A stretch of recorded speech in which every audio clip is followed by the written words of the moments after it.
he got it moving. It was Emmerich. He used the kids in the staff living quarters to carry out his repairs.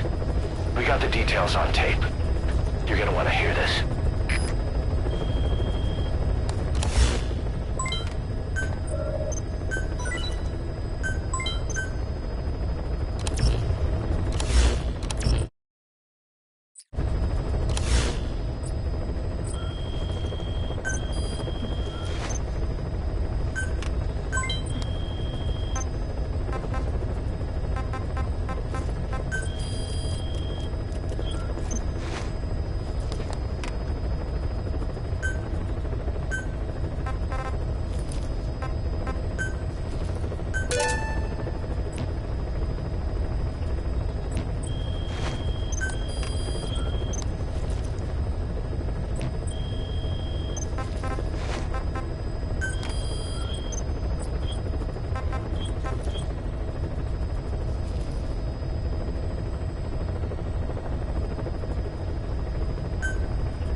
We finished decoding the informant's report.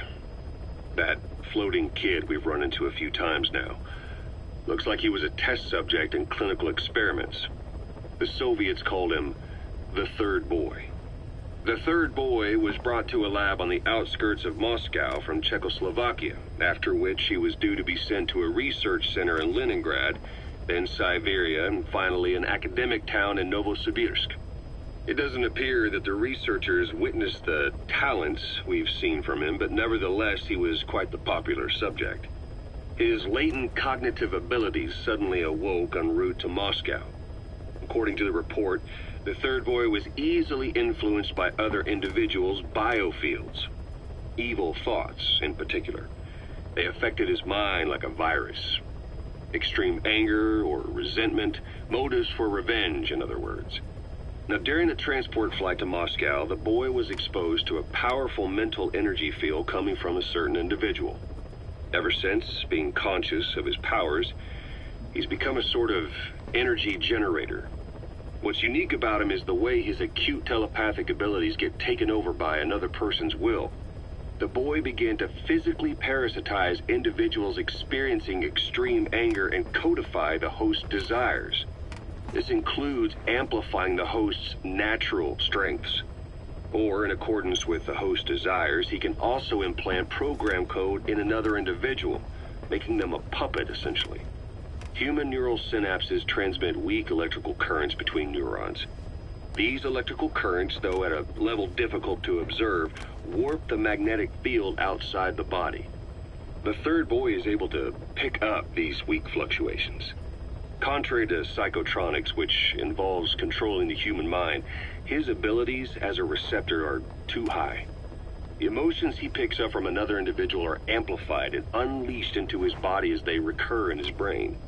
They turn into microwaves, which then affect the physical world, triggering paranormal phenomena like the spontaneous combustion of organic matter or psychokinesis, moving an object without touching. There's one other thing. While he's parasitizing a host, the boy's ego gets shut away, allowing the will of the host to take control of his powers, like some annoying static drowning out your own voice. That means he isn't responsible for what's been happening. Somebody's extreme anger has manifested through the third boy's powers in ways none of us could have predicted, which would mean this was going on somewhere around us.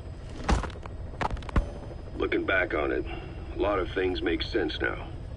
The man on fire, Sahelanthropus, they both came to life thanks to the third boy's powers.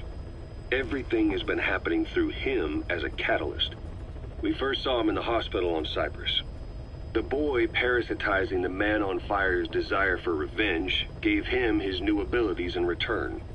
He next appeared at the Hamid Fighters Fort where the honeybee was hidden. There, the boy parasitized Skullface's vengeful mind. He controlled Sahelanthropus, making it do whatever Skullface wanted.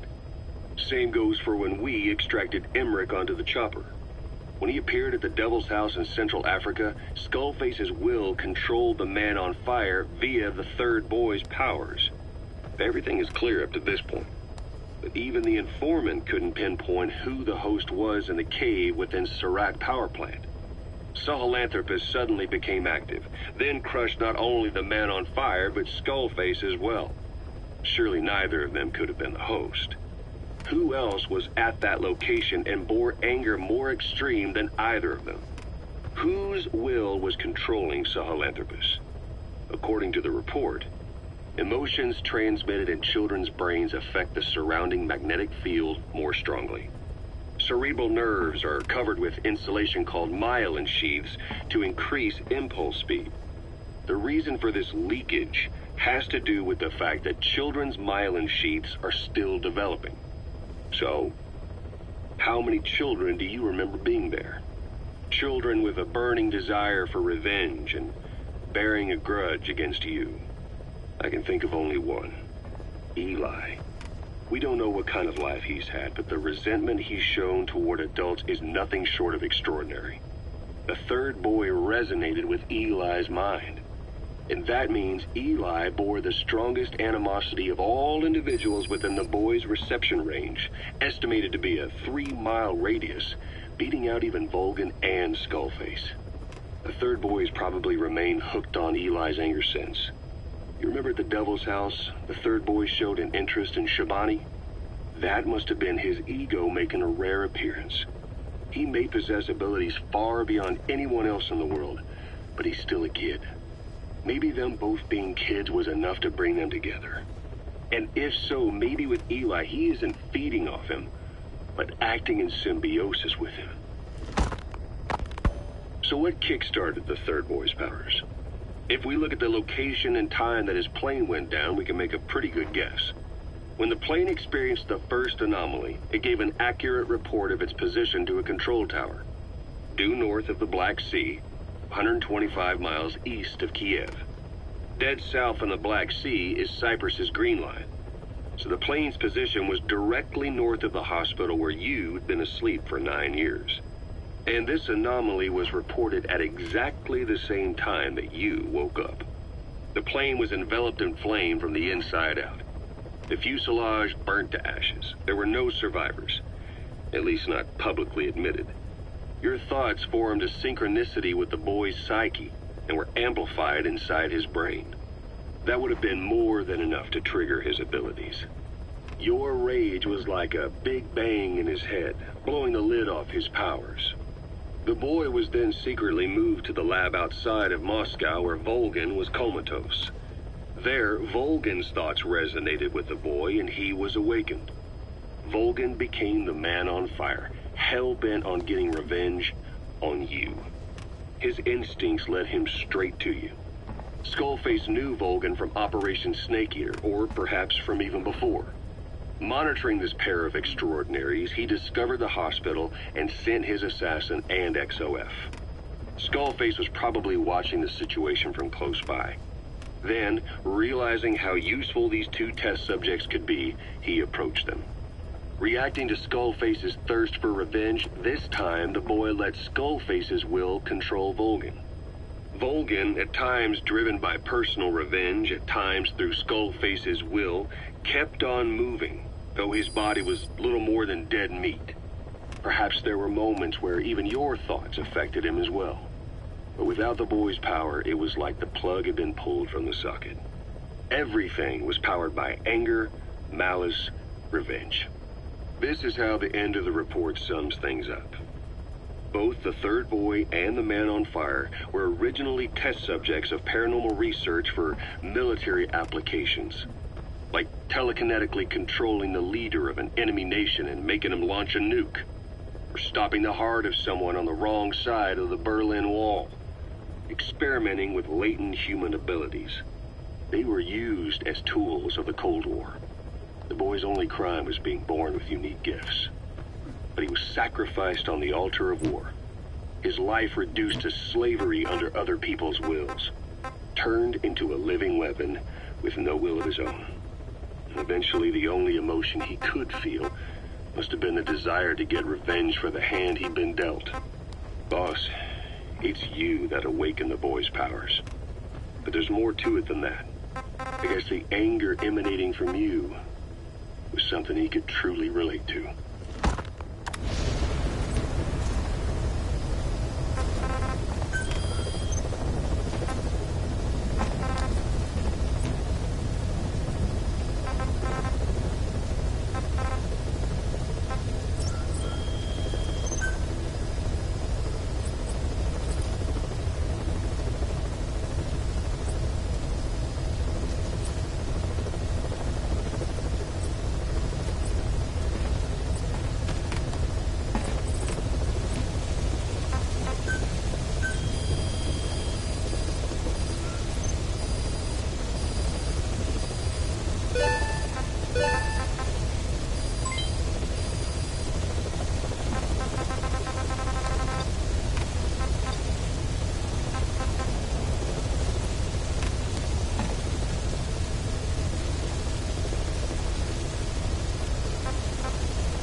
I have the report on that cargo we stole from Cypher's truck. The PF was transporting two things. The analysis of that malachite has come back first. Naturally, the main compound is copper. There's also a small amount of cobalt. Nothing unusual so far. Southern Zaire is a well-known copper belt. However, in addition to these, we also detected a trace amount of uranium. The content percentage, though, is too low for nuclear development. It most likely came from Shinkalobwe mine. That's where the uranium in that area comes from. The mine's closed, as all the high-purity uranium ore dried up a long time ago. But you could probably still find it there in small quantities. That said, there are plenty of other uranium mines that are in operation, like in Niger, Namibia, South Africa. Why go to an abandoned mine to scrape up whatever's left and ship it out in mass quantities without refining it? They were transporting that yellow cake too, which would suggest they have the technology to refine uranium. Anyway, that about sums it up. Unfortunately, the analysis of that yellow cake is taking a little longer. I'll let you know when it's done.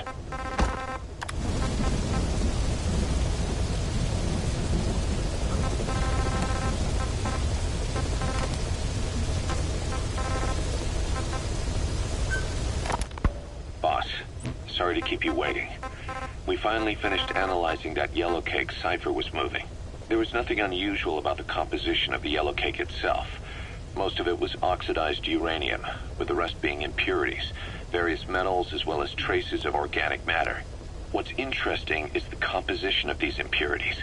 When we checked them against the impurities found in the copper ore, it was clear the yellow cake didn't come from Shinkolobwe, meaning they went to the trouble of mining two sources of uranium, then transported them together in different states.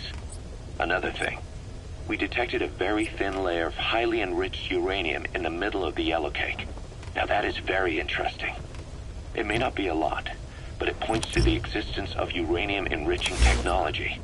After all, yellow cake can't naturally produce highly enriched uranium. If they could mass-produce this, they'd be just one step away from a gun barrel-type nuclear bomb. But uranium enrichment requires advanced technology and a large-scale facility. If that kind of place existed in Zaire, the Soviet Union wouldn't sit idly by. And there's another question. Where were they transporting the yellow cake and malachite uranium? The first place that comes to mind is South Africa. The government was supposed to have abandoned nuclear weapons development after caving to international pressure. But rumors persist that it's continued in secret. Plus, ZRS were escorting the truck, and they're based out of South Africa. And then South Africa does have an abandoned test site. If Cypher's involved with nuclear development in South Africa. But how would that fit with their weapon to surpass Metal Gear? We need more information. Shinkolobwe. There's a name I haven't heard in a while. The U.S. bought a lot of uranium from Shinkolobwe mine during World War II for the Manhattan Project. They even sent a squad from the Army Corps of Engineers to reopen the mine after. Quiet is still in her cell. Only a few staff are authorized to go near her. Hard to believe how many of them. One more thing. About the surgery that had been... Now, we must wait for the robot. Go, Tucker. What are the... This is yellow cake that Cypher was having. The one that covers. The parasite that lives.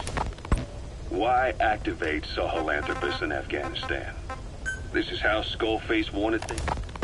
Skullface, real name unknown. Born in Hungary, more specifically Northern You were hospital. Here, Snake, try this on. A prosthetic arm. Yeah, Miller was calling it the arm. Remember before, boss? When Quiet attacked one of our guys on Mother Base, stuck a knife in his mouth. He's one of the very few soldiers who've had contact with her recently. Close contact. I don't think it's a coincidence that he was among those who became symptomatic pretty early on in this epidemic. Saliva and blood spatter, an open wound, mucosal infection. Whatever is causing this got inside him then. Miller, that is a baseless accusation. The source of the infection is Quiet. Everyone suspects her. We don't know that. And we've come across these symptoms before. The bodies in the water at the oil field facility. Those sick people in the beds at the Devil's House. They're identical to what we've seen while we've been after Cypher. The infection could have come from elsewhere. But at the very least, she does know something. It's not like she's gonna talk. No, not through words anyway. But what about her actions? Quiet held a knife to that soldier back then, before he became symptomatic. There must have been a reason for that. A reason for shoving a knife down the throat of one of our men. What if she's capable of identifying who's infected? What if she was trying to stop the infection but couldn't communicate that to us? The answer to that, the source of the infection, might be in the mouths of the infected. You think there's some kind of clue in their mouths? I don't know. But maybe there's something about the mouths of those who become symptomatic, something in common. Something their mouths have in common. Forget it. We can't trust her. Even if she can spot the infected, I don't want her help. I understand how you feel. But this is something to go on. Can't you see it's just like I said? Bringing her here was a big mistake. Quiet is gonna be the end of us. Stand down. You've got zero proof. Try to keep an open mind on this, boss. There has to be a way to identify who's infected.